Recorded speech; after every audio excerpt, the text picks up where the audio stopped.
말하노니 이 사람들을 상관하지 말고 버려두라. 이 사상과 이 소행이 사람으로부터 났으면 무너질 것이요 만일 하나님께로부터 났으면 너희가 그들을 무너뜨릴 수 없겠고 도리어 하나님을 대적하는 자가 될까 하노라 하니 그들이 옳게 여겨 사도들을 불러 들여 채찍질하며 예수의 이름으로 말하는 것을 금하고 놓으니 사도들은 그 이름을 위하여 능력받는 일에 합당한 자로 여기심을 기뻐하면서 공회 앞을 떠나니라. 그들이 날마다 성전에 있든지 집에 있든지 예수는 그리스도라고 가르치기와 전도하기를 그치지 아니하니라. 아멘. 오늘은 본문을 통해서 우리는 모두 전도자입니다 라는 제목으로 함께 말씀을 나누려고 합니다. 우리 옆에 분과 함께 인사 나누겠습니다. 당신은 전도자입니다. 네. 하나님이 당신과 함께 하십니다. 네. 오늘 저는 예배를 드리면서 저 개인적인 아주 지극히 개인적인 하나의 소망이 하나 있으면서 예배를 드립니다. 오늘 계속해서 일이 아침부터 계속해서 꼬여요. 갑자기 커피 머신이 고장이 나가지고 밑에서 물이 펑펑 솟는가 아니면 위에 올라가 보니까 위에가 여기저기서 일이 있다고 하지 않나, 컴퓨터 갑자기 이상이 생기지 않나, 오늘 아침에도 그러면서 지금은 제가 지금 정신을 못 차리고 있어요. 몽롱해요. 아침에 일어나가지고 지금도 이제 두통이 굉장히 심한 상태에 있어요. 그래서 하나님께 기도하면서 합니다. 하나님, 이 예배가 끝날 때 내게 있는 고통이 사라지게 해달라고. 하나님께서는 항상 이렇게 그런 치유의 은혜를 경험케 해주시는 것을 여러분 경험했어요. 그래서 오늘 보니까 예배 가운데 참석하시는 분 중에 육신이 연약한 분들이 지금 아직 있어요. 아직 완전히 회복되지 않은 분들이 있는데, 그래서 같은 마음을 갖습니다. 오늘 예배가 끝날 때에 우리 안에 완전히 회복되는 은혜가 있기를 소망하면서 함께 말씀을 나눕니다.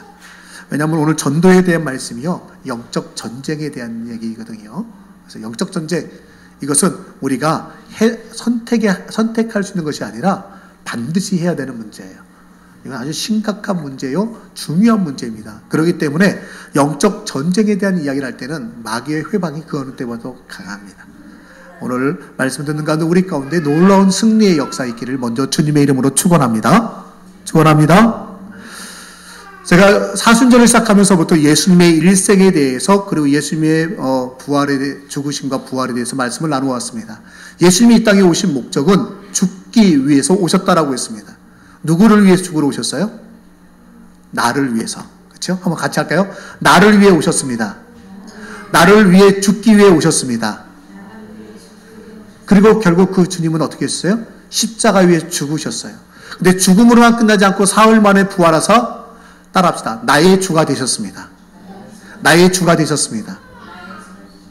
예수님은 죽음으로 끝나지 않고 부활하심으로 나의 주가 되셨어요. 그래서 나의 구원자가 되어 주셨습니다. 예수님께서 다 이루었다, 테텔레스타이라고 말하면서 구속의 방법을 다 이루실 뿐만 아니라 죽음의 권세를 이기시고 부활하심으로 말미암아 악한 마귀의 권세, 특별히 사망의 권세에 대하여 승리하셨습니다. 그래서 지난 시간에 우리 말씀을 나눌 때에 우리가 스포츠 경기들을 볼 때, 재방송 볼 때 어떤 마음인가? 특별히 이긴 경기를 볼 때 어떻다고요? 우리 선수들이 좀 실수를 해도요, 그냥 마음이 왜 그렇게 너그러운지 몰라요. 그래, 그럴 수 있지. 그러고 넘어가는 거예요. 우리 마음이 승리한 경기의 결말을 알고 있을 때는요, 편안해지고요, 조금 힘들어도 견딜만 합니다. 마찬가지입니다. 우리의 신앙 역시 우리의 신앙의 결말이 이미 나 있다라는 거예요.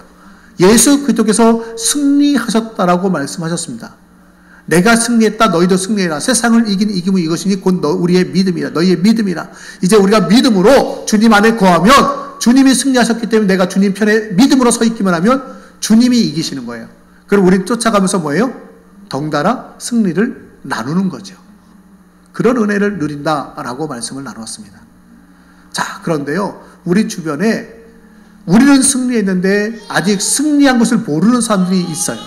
아니, 도리어 적의 편에 있어서 계속해서 고난당하고 종살이하고 노예로 살고 있는 무리들이 있어요.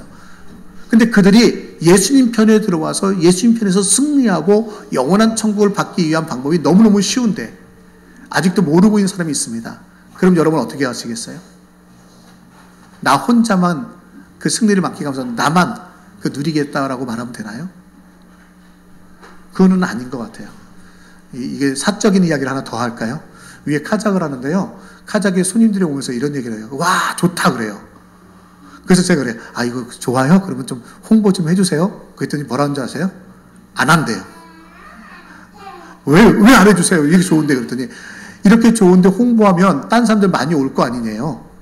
오면 자기들이 여유롭게 이렇게 풍성하게 편안하게 여유롭게 자기 독차지하면서 노는 거 못하지 않네요. 그러니까 홍보 안 하고 자기들만 와서 자기들 비밀 장소처럼 사용하시겠대요. 아, 그분들의 입장에서 보면 그것도 맞는 얘기예요. 그런데 저희 입장에서 보면 그게 안 맞더라고요. 좀 좋으면 좀 홍보 좀 하지. 홍보 좀 하지. 제가 왜 말씀드린지 아세요? 어쩌면 우리들의 모습이 앞에서 말하는 그 손님 같은 모습은 아닐까? 제가 가장의 주인의 입장에서 본다면, 우리 신앙의 영역에서 본다면 하나님이 그 주인 입장이지 않을까? 그렇게 좋은 거라면 좀 홍보 좀 하지. 그걸 교회 안에서 뭐라고 얘기를 해요? 전도 좀 하지. 그 좋은 기쁨의 소식, 구원의 소식 좀 전하지. 왜 안 전하니? 라고 우리에게 말씀하실 것 같아요. 그런데 통계를 보니까요, 이런 통계가 있습니다. 우선 이런 질문을 던지고 해보죠.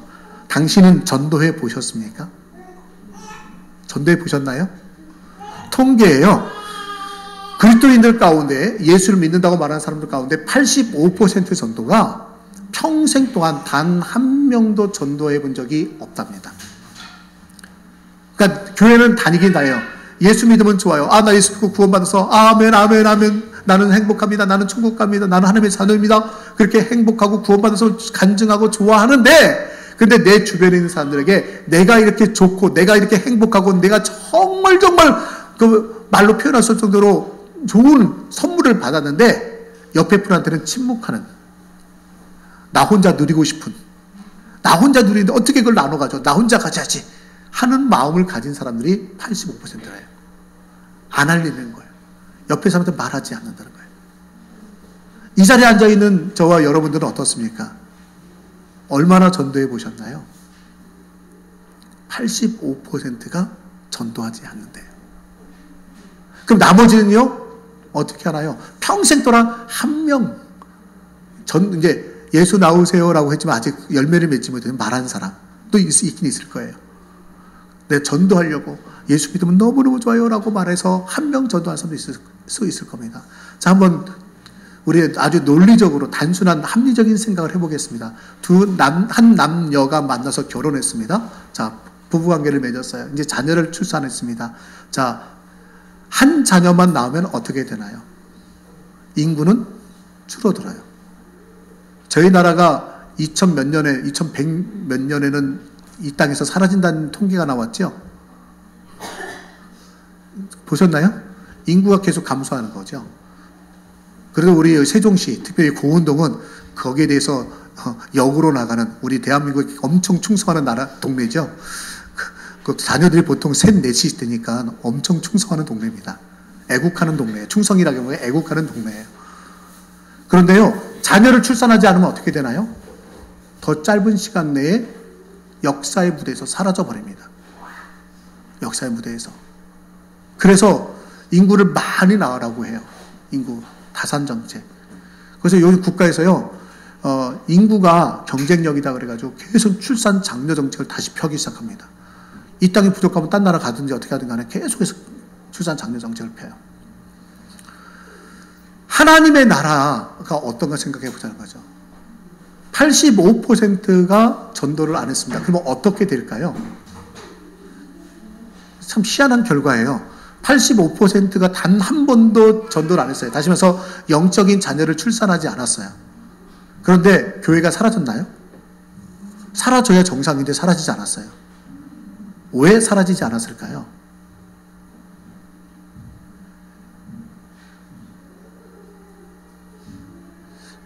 교회 안에 다산에 여왕인지 뭔지 다산의 왕들이 있어서 그래요. 다 85%가 단 한 명도 출산하지 않는데 가끔 한두 명이요. 한 번에 1000명, 1년에 1000명, 1년에 500명, 100명씩 출산하는 분들이 있어요. 다른 분들이 안 하니까 정말 다산의 왕들입니다. 그분들이요, 전도왕이라는 이름으로 불려지죠. 1년에 500명 이상 전도하면 전도왕이라고 불려져요. 다니면서 전도하는데 얼마나 많이 전도하는지 몰라요. 어쩌면 그런 분들이 있었기 때문에, 아니 그분들이 아니라 할지라도 정말 해마다 복음을 전해서 1년에 한 명씩 전도하는 분들도 계셔요. 1년에 한 명씩 전도해도 몇 명이 돼요? 숫자적으로 보면 금방 계산이 나오겠죠. 부흥해 나가고 성장해 나가는 겁니다. 인류 역사가 그래 왔던 것 같아요. 수많은 사람들이 아직도 복음을 전하지 않고 있는데 그래도 몇몇 사람들이 열심히 했어요. 근데 하나님이 원하시는 것은 모든 사람들이 다 전도하기를 원하시는 겁니다. 그래서 제목을 우리는 모두 전도자입니다 라고 정했습니다. 교회라고 하는 것은 에클레시아라고 하죠. 구원받은 사람들의 정기적인 모임이요, 전도를 가장 큰 목적으로 하는 기관인 것입니다. 교회가 전도해서 그 한 사람들로 모여서 하나님께 예배하는 기간이에요. 그것이 바로 교회입니다. 자, 우리는 모두 전도자인데요. 오늘 말씀을 통해서 몇 가지를 살펴보려고 합니다. 전도라고 하는 것은 첫째는요, 하나님의 명령입니다. 사도행전 15장 17절에 21절, 본문 앞선 본문인데 너무 길어서 저희가 아까 읽지는 않았습니다. 한번 읽어볼까요? 대제사장과 그와 함께 있는 사람 즉 사두개인의 당파가 다 마음에 뭐가 가득했어요? 시기가 가득하여 일어나서. 무슨 얘기냐면요, 사도들이 성전에 가서 막 하나님의 말씀, 주의 이름으로 막 말씀을 가르치는 거예요. 전도하는 거예요.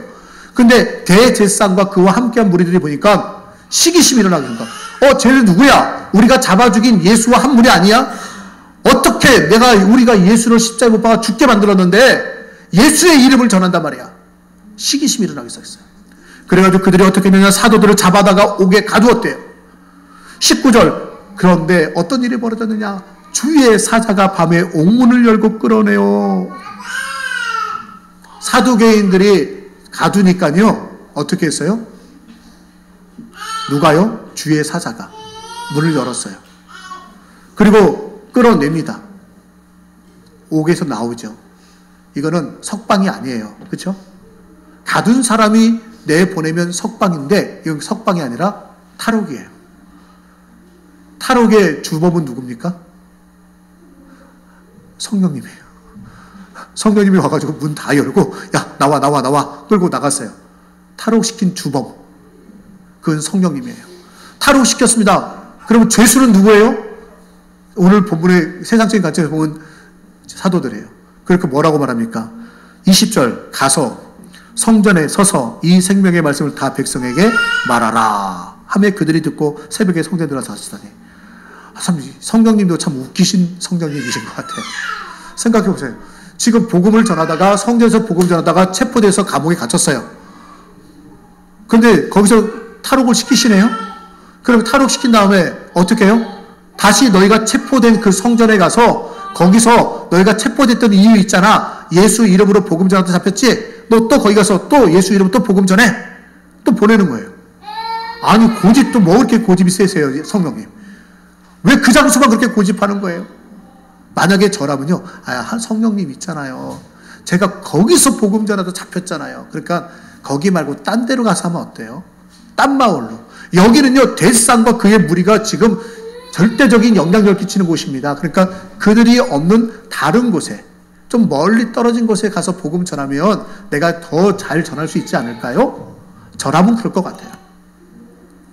근데 성령님이요,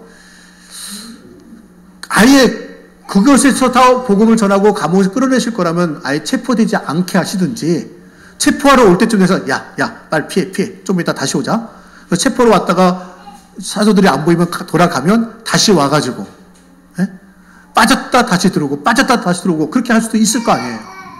근데 왜 감옥에 들어갔다가 탈옥하게 했다가 다시 또 그 자리에 가서 다시 또 그 다음에 또 체포되게 하시단 말이에요.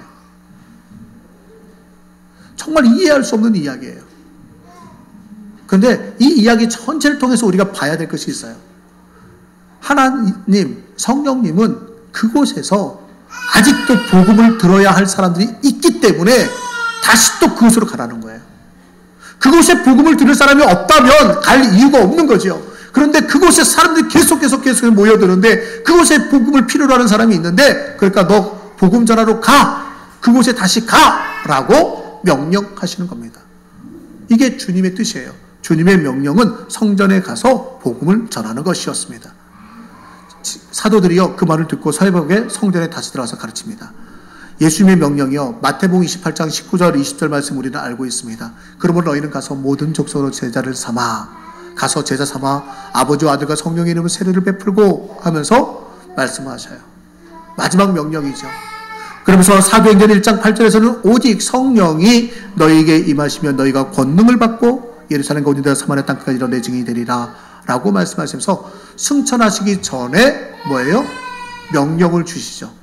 승천하시기 전에 마지막 명령, 최후의 명령, 유언같이 주십니다. 뭐라고요? 복음을 전하라고. 이 명령은 우리 모두에게 주신 하나님의 명령인 줄로 저희들이 받으시기를 주님의 이름으로 축원합니다. 하나님의 명령입니다. 순종해야 되는 거죠. 그런데 우리의 현실은 어떻다고요? 최소한 85%는 단 한 번도 평생 동안 복음을 전해본 적이 없다라는 겁니다. 우리는 그 소유에 포함되는 것이 아니라 15%에 포함된 사람들이 되기를 주님의 이름으로 축원하면서, 또한 우리가 복음의 전도 명령에 순종하며 하나님의 역사를 이 땅에 이루기를 다시 한 번 더 축원합니다. 두 번째는요, 그들이 기쁨으로 전도했다는 거예요. 성전에서 전도하다 체포됐어요. 다시 체포됩니다. 이때는요, 그들이 고문을 당해요. 체벌을 당해요. 채찍에 맞고 전도 금지 명령을 받습니다. 사도행전 5장 40절에 보니까 그들이 옳게 여겨 사도들을 불러들여 라고 있어요. 그들이 옳게 여겨라는 말은 무슨 얘기냐면, 그들이 다시 성전에서 체포되어서 감옥에 갇힙니다. 갇혔더니 이번에는 누가 공회에 서게 되냐면 가말리엘이라고 하는 바리새인이 서요. 그 당시에 최고의 랍비 중에 한 사람입니다. 그래서 바울을 가말리엘 문화에서 공부한 사람이라고 얘기를 하잖아요. 그러니까 그 바리새인들의 지도자격인 한 사람, 가말리엘이 서가지고 한마디를 합니다. 여러분, 이 사람들이 예수를 따르던 인물들이 지금 얘기를 하고 있는데, 예수의 이름을 얘기하고 있는데, 우리 예전에 우리 경험도 있지 않습니까? 이단들, 하나님 기뻐하시는 우상 숭배하고 이단 사상을 전하던 사람은 하나님 치셔가지고 다 무너지지 않았습니까? 그런데 이들도 만약에 잘못된 것을 전한다고 한다면 하나님이 가만히 있지 않을 거예요. 하나님 치실 거니까 우리 하나님 앞에 맡깁시다. 만에 하나 이들이 하는 말이 사실이라면 우리가 하나님의 일을 회방노는 되는 거잖아요. 이런 얘기를 하는 거예요. 최고의 각 리더, 존경받는 사람이 그 말을 하니까 공회에 속한 사람들이, 그렇죠. 그것도 맞습니다. 만약에 쟤네들이 잘못된 걸 전하는 정말 못된 무리라고 한다면 하나님 벌리실 거예요. 우리가 거기 우리 손에 피 묻히지 맙시다. 이런 얘기예요. 그냥 놔두시다. 라고 얘기를 하는 거예요. 그리고 혹여나 만에 하나 그것이 진리라면 하나님을 회방하면 안 되잖아요. 그런데 아직은 진리라고 믿지는 못하는 거죠. 하나님이 그들에게 진노를 내리실 걸로 믿고 그들을 내보내주는데 그냥 내보내줄 수가 없어요. 그래서 어떻게 했어요? 채찍질을 하면서 협박을 합니다. 너희들 다시는 예수의 이름 말하지 마! 라고 금합니다. 협박이 있고 채찍이 있고 고문이 있는 겁니다. 자, 그런데 41절 말씀 같이 한번 읽어보겠습니다. 사도들은, 시작. 사도들은 그 이름을 위하여 공의 앞을 떠나니라. 그 이름을 위하여 능력받는 일에 합당한 자로 여기심을 기뻐하면서요. 여러분, 이게 얼마나 귀한 말씀인지 모릅니다. 사도들이 지금 협박을 받고 있어요. 채찍에 맞았어요. 고문을 당했어요. 너 또 복음 전하면 또 예수 이름 얘기하면 너 가만 안 둬! 하면 협박하면서 내보냈어요. 이건 명령이야. 그 당시에 공회의 명령은 절대적으로 지켜야 되는 아주 중요한 명령인 것입니다. 그 명령을 어기면 안 돼요. 그런데 사도들이요, 채찍 맞고 그 많은 소리를 들으면서 도리어 그 일 당하는 것에 합당한, 그러니까 그 고통당하고 협박당하는 것을 당연하게 여기면서요, 그 일에 자기의 그 협박이 있음을 인해서 더욱더 기뻐하더라라는 거예요. 여러분, 예수 그리스도께서 우리를 위해서 죽으셨습니다. 여러분, 우리가 그 죽으신 예수님이 나를 위해서 죽으셨고 그분이 우리의 구원의 주가 되셨습니다라고 전하는 건요, 이 땅에서 영적 전쟁이에요. 자, 전도도 영적 전쟁이지만 좀 넓게 본다면 우리 신앙생활도 영적 전쟁이에요. 자, 종종 그런 말씀을 드립니다. 어떤 말씀이요? 여러분 기억하시나요? 우리가 지금 신앙생활을 시작하고 난 다음에 내 인생에 힘든 일이 하나도 없었어요. 너무너무 순조롭고요. 반대도 없었고요. 회방하는 사람도 없고요. 교회 간다고 해서 내가 손해본 것도 없고요.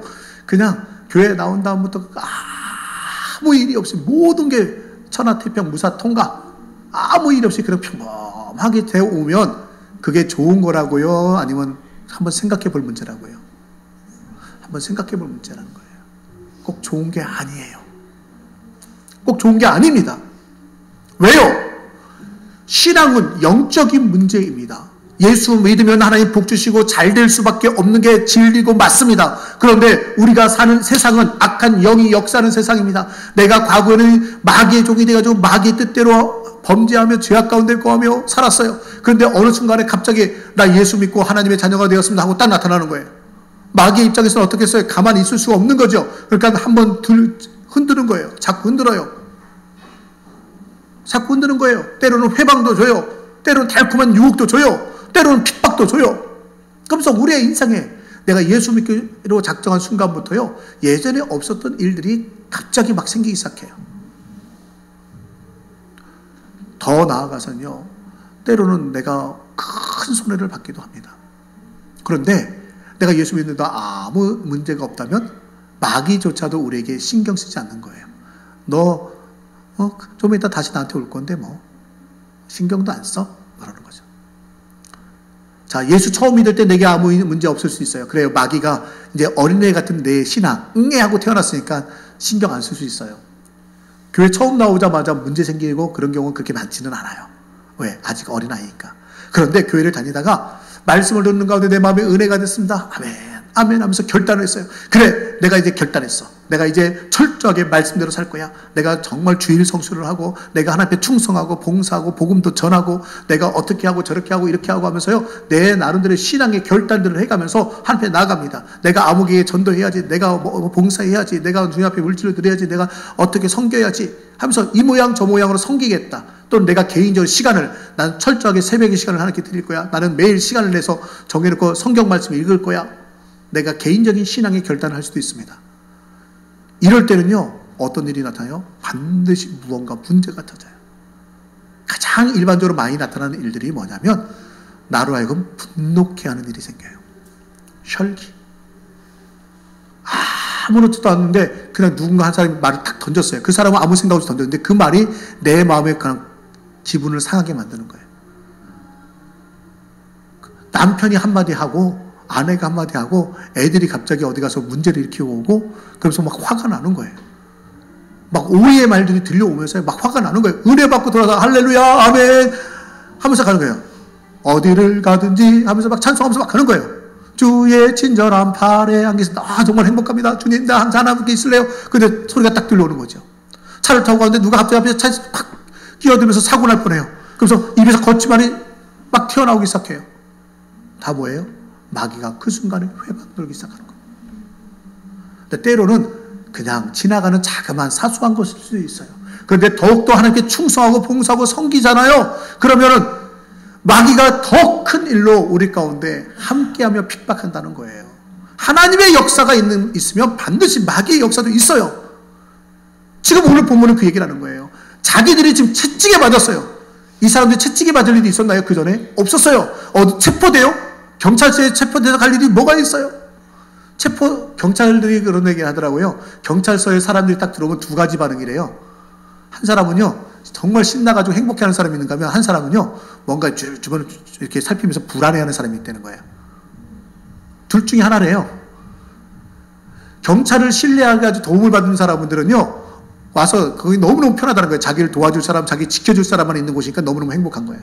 근데 뭔가 찜찜하고 뭔가 잘못한 것이 있고, 옛날에 좀 무슨 일이 있었던 사람들은요, 잘못한 것이 있으면 오면은 내가 꼭 어디, 감춰놨던 내 비밀스러운 죄까지 다 드러날까봐, 그게 심리적으로 그렇게 된다는 거예요. 둘 중에 하나라는 거예요. 여러분, 예수님의 제자들이요, 지금 체포될 일이 없었는데 체포가 된 거예요. 그러니까 이들이 더 기쁜 거예요. 내가 체포돼서 채찍에 맞으려는데 채찍에 맞았어요. 고문을 당해요. 그리고 그 사내들은 공회 회원들이요, 이분들이 나를 언제 만날 일이 있겠어요. 뭐 가끔 여기 요즘 이제 선거철 다가오니까 또 찾아와서 또 인사하는 분들이 생기는데요, 그분들이 평상시에 여러분 찾아다니면서 인사합니까?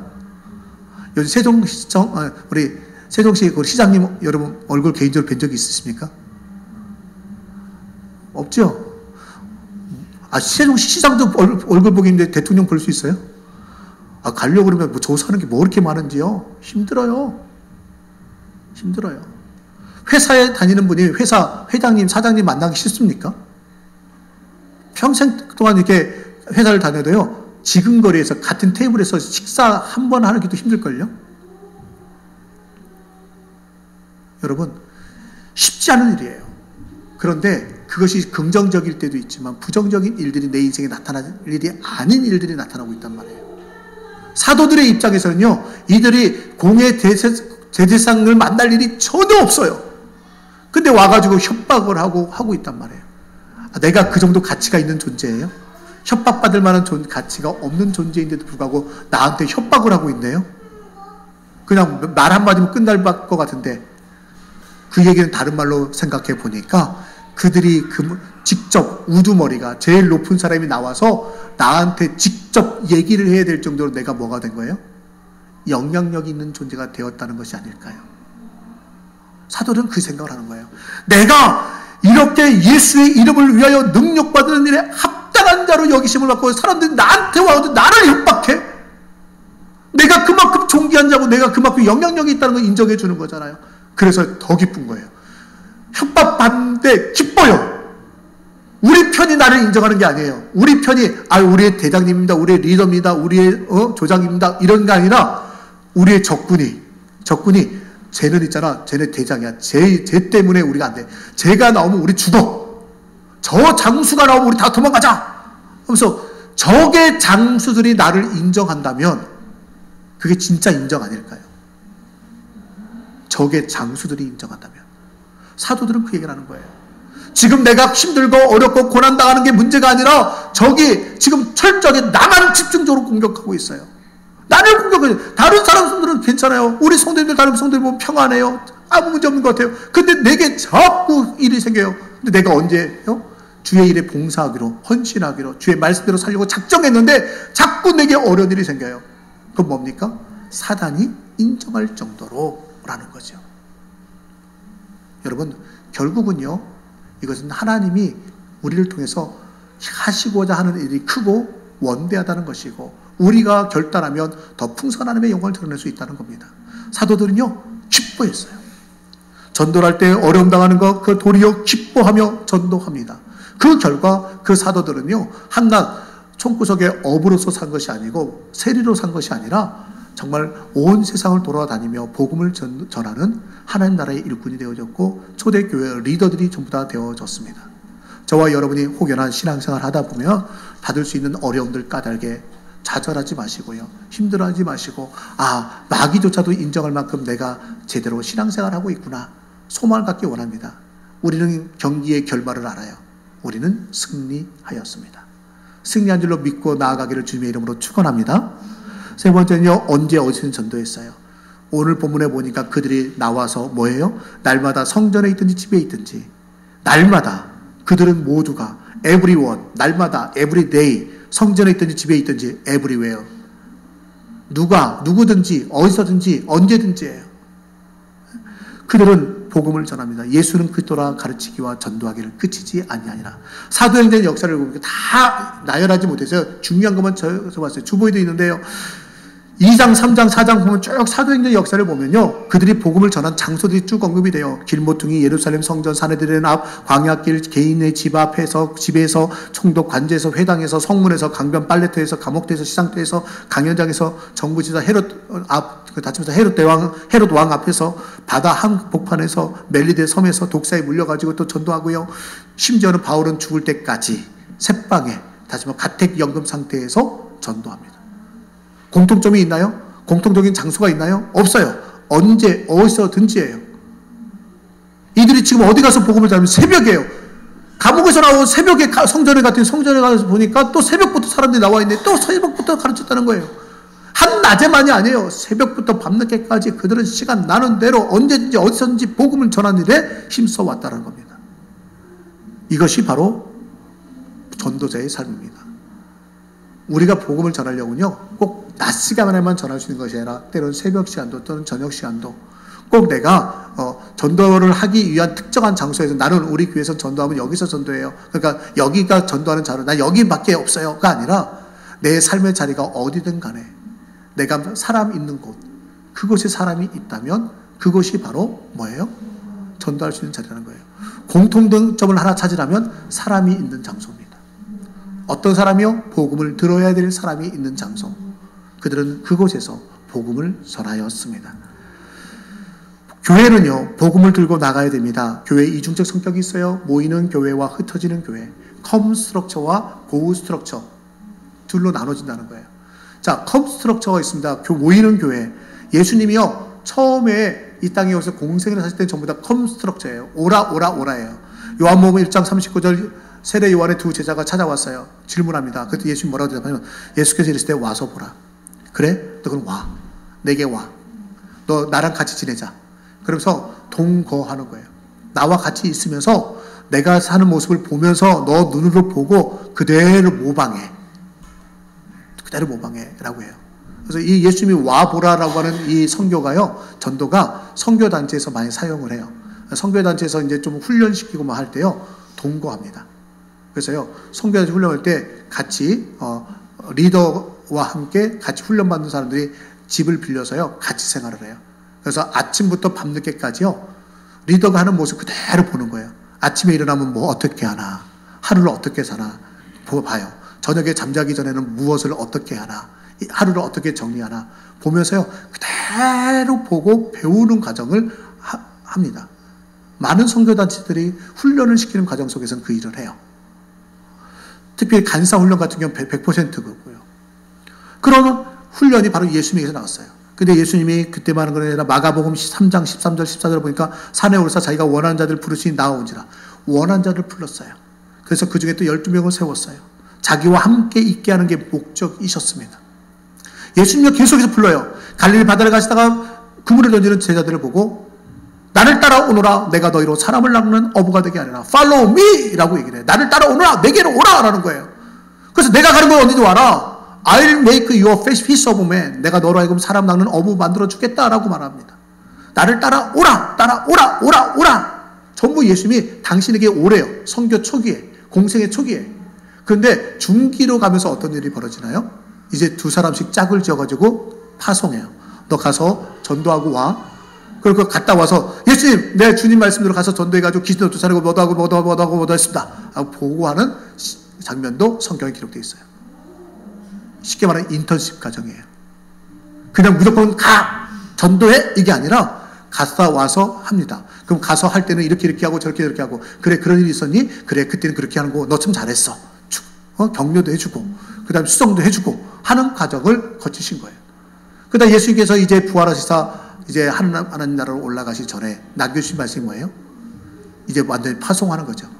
그러므로 너희는 가서 모든 족속으로 제자를 삼아 아버지와 아들과 성령의 이름으로 세례를 주고 라고 말합니다. 사도행전 1장 8절 승천하시기 전에 마지막 유언같이 주시는 말씀 오직 성령이 너에게 임하시면 너희가 권능을 받고 예루살렘과 온전한 사마리아 땅까지도 내 증인이 되리라. 명령을 주는 거예요. 이때 파송이죠. 흩어지는 교회예요. 여러분 우리 교회도 마찬가지여야 됩니다. 우리가 이렇게 모이기 시작했습니다. 모였습니다. 이렇게 모입니다. 저는 금년에 나름대로 소망이 한 가지가 있어요. 뭐냐면 우리 교회도 좀 흩어지는 교회 됐으면 좋겠다는 거예요. 흩어져야 돼요. 그래서 여기서 모이지 말고 그냥 교회를 없애버리고 다 흩어지세요! 이 얘기하는 게 아니에요. 모여서 주일마다 모여서 우리가 영적 재충전하고 말씀의 훈련을 받고 성도 간의 교제를 하면서 우리의 연약했던 부분들 우리가 힘들었던 부분들 격려받고 위로받고 성령의 은혜를 체험해야 돼요. 그러면서 주중에는 세상으로 흩어져서 내가 복음을 전해야 돼요. 만나는 사람에게 복음을 전하는 일을 감당해야 됩니다. 그래서 우리 성도님들이 개인적으로 흩어지는 성도님 되기를 원합니다. 또 교회적으로도요, 우리가 선교를 받고 후원을 받고 도움을 받는 데서 그 교회가 되는 것이 아니라 작은 교회지만 우리가 금년에 좀 나누어주는 교회가 됐으면 좋겠어요. 그래서 제가 헌금함에다 성교 헌금이라고 적어놨어요. 성교 헌금을 여러분 헌금을 하시면요, 교회 재정 운영에 절대로 사용하지 않습니다. 사용하지 않습니다. 여러분이 성교 헌금을 하시게 되면 그것을 모아서 우리보다 연약하고 힘든 교회들, 또 힘든 목회자들, 때로는 해외 선교사님들에게 선교비로 보낼 거예요. 좀 이게 우리가 이제 우리만 생각하는 것이 아니라 이제 흩어져야 돼. 내가 직접 갈 수 있으면 가서 복음을 전하고, 그러지 못하면 흩어져야 돼요. 안타까운 이야기가 있어요. 근데 그게 하나님의 뜻이에요. 제가 처음 목회를 했던 곳에 교회를 갔는데, 한번 예전에 한번 소개를 한 적이 있어요. 교회를 갔는데 그 교회가 저 가기 전에 세 교회로 나눠졌어요. 그 지역에 가장 영향력 있는 교회, 큰 교회예요. 큰 교회예요. 그런데 세 교회로 나눠졌어요. 왜 그런가 해서 알아봤어요. 그랬더니 나중에 이제 우리 장로님들한테도 그 말씀을 드렸는데, 장로님들이 그 얘기를 하시는 거예요. 저한테 와서, 목사님 사실은요, 이게 저한테 이런저런 얘기를 해주는 많이 왔어요. 우리 그 교회 역사에 대해서. 그런데 한 분이 와서 얘기를 해주는데 그런 거예요. 저희 교회가요, 예전에 목사님 계실 때 우리가 이 읍에 있었는데 면 단위에다 교회를 개척하기 위해서 기금을 마련했다는 거예요. 교회 개척 기금을 몇 천만 원을 모았어요. 돈을 모아서 이제 개척을 해야 돼요. 근데 개척하려고 교회에 터를 샀고 개척자를 모집하고 하면 되는데 갑자기 딴 생각이 든 거예요. 그래서 그거 가지고 뭐 했냐면 교회 묘지를 샀어요. 묘지를 샀어요. 그래서 몇백 평. 그래서 우리 성도님들, 장로님, 권사님들, 소천하신 분들, 집사님들 거기다 묘를 세워줬어요. 제가 가서 보니까 한 6분 정도가 거기에 안장되어 있더라고요. 교회 묘지를 샀어요. 근데 그 후부터 일이 생기기 시작하는 거예요. 어떤 일이? 갑자기 문제가 생기기 시작하더니 교회가 깨지기 시작하는 거예요. 장로님들도 이제 아셔요. 저도 그 얘기를 했어요. 하나님 앞에 하나님의 몸된 교회를 세우겠다고 한 걸 가지고 당신들이 산자를 위해서, 영혼 살리는 일을 위해서 교회가 세워져 있는데 그걸 가지고 죽은 자를 위한 묘지를 사지 않았냐고. 그래서 하나님이 성교하라고 하는데 안 하니까 여러분 흩어져가지고, 그럼 너희가 두 교회 되라고 쪼갠 거 아니냐고. 두 교회도 부족해가지고 세 교회로 쪼갠 거 아니냐고. 우리 성교합시다. 그렇게 했어요. 초대교회도 그래요. 오직 성령이 내게 임하시면 너희가 권능을 받고 예루살렘과 온 유다 사마리아 땅까지 이르러 복음이 증이 되라. 그래서 성령 충만함을 오순절날 경험합니다. 나가서 전도했더니 한 번에 5,000명이 회개하고 돌아옵니다. 또 전도하니까 3,000명이 회개하고 돌아옵니다. 초대교회 예루살렘 교회가 날마다 제자의 수가 많아졌대요. 그런데 그들이 전도하러 안 가요. 더 흩어지지 않아요. 예루살렘, 여기만 조사오니 예루살렘에 머물고 온 유대와 사마리아 땅끝까지인데 온 유대로 가지 않아요. 그래서 하나님께서 어떻게 하셨죠? 스데반의 순교가 일어나게 한 겁니다. 스데반을 쳤어요.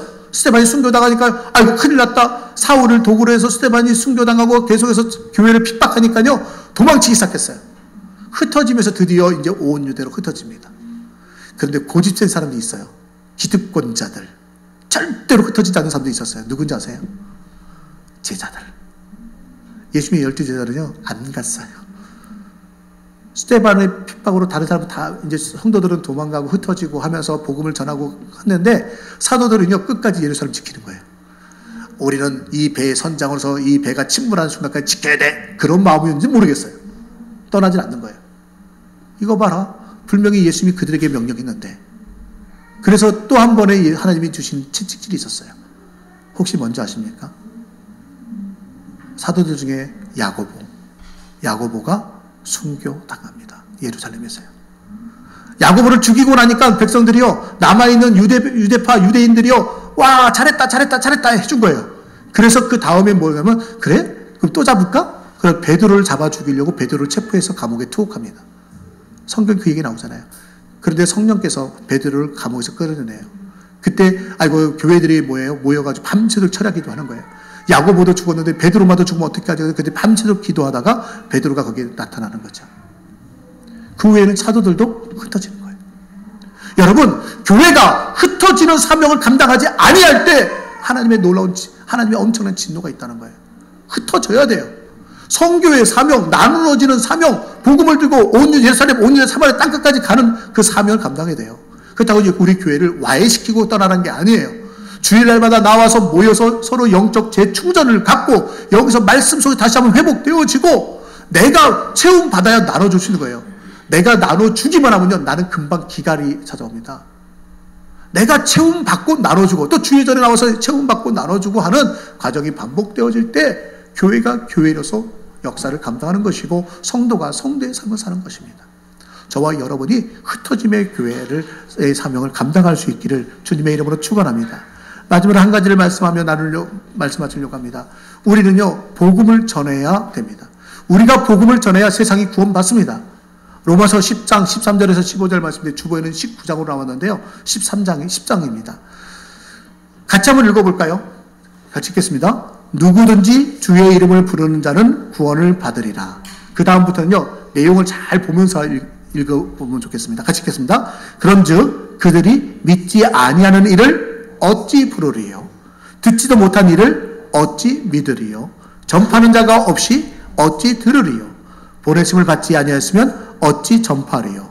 기록된 바 아름답도다. 좋은 소식을 전한 자들의 발이요 한가 같으니라. 여러분, 예수 이름 부르기만 하면 구원받아요. 너무너무 쉬워요. 그런데 듣지 못하면 어찌 부르라요? 믿지 못하면 어떻게 부를 수 있어요? 근데 듣지도 못하면서 어떻게 믿어요? 전파해 준 사람이 없는데 어떻게 우리가 들을 수가 있어요? 누군가 가야 되잖아요. 그 시작은 누군가 가야 되잖아요. 그래서 그 가는 사람의 발을 보고 아름다운 발이라고 말하는 거예요. 옛날에 박지성의 발 또는 그 누구죠? 강수지의 발 보면서 정말 발이 아름답다고 그랬잖아요. 실제 발 사진 찍은 거 보셨죠? 어떤가요? 아름답던가요? 아니요. 안 예뻐요. 그 발 모델로는 제로예요. 마이너스 100점이에요. 발 모델로는요. 그런데 TV에 여러 번 나왔어요. 어떤 걸로요? 노력의 흔적으로. 발이 저렇게 될 때까지 연습했기에 오늘의 저들이 있구나. 보이지 아니하는 곳에서 엄청난 연습을 한 것을 그들의 발이 증명해 줬어요. 여러분, 우리의 발이 아름답냐 아름답지 않느냐는요, 어디에 있는 거예요? 운동선수들에게는 연습이라고 한다면 우리는 순종하여 복음을 전할 때 있습니다. 저와 여러분이 모두 전도자인 줄 믿고 복음을 전하기를 원합니다. 여러분, 우리가 전도하는 현장은 곧 성령 체험의 현장입니다. 복음을 전하다 보면요, 우리가 상상할 수 없던 성령의 역사를 경험해요. 우리의 말 한마디에 악한 자가 떠나가고요, 내가 연약한 자를 위해서 오늘은 그분을 꼭 전도하고 싶은데 그분이 오늘 아프대요. 내가 그냥 안타까운 마음으로 기도해 주잖아요. 병 낫는 역사도 나타나요. 목사만 그런 게 아니라 여러분들도 가서요, 간절한 마음으로 안타까운 마음으로 위해서 기도해 보세요. 그럼 성령의 역사를 그때 경험할 수 있습니다. 여러분, 전도의 현장은요, 성령의 역사가 나타나는 현장이에요. 성령이 지금도 역사하는 신비한 경험들, 그런 경험들을 해보고 싶습니까? 간절한 마음으로 한번 복음 전해보세요. 그때 우리는 승리하게 됩니다. 전도는요, 영적 전쟁입니다. 영적 대결입니다. 주보에 그런 말을 썼지요. 전도는 커뮤니케이션, 대화가 아닙니다. 대결, 컨프런테이션이라고 얘기를 했습니다.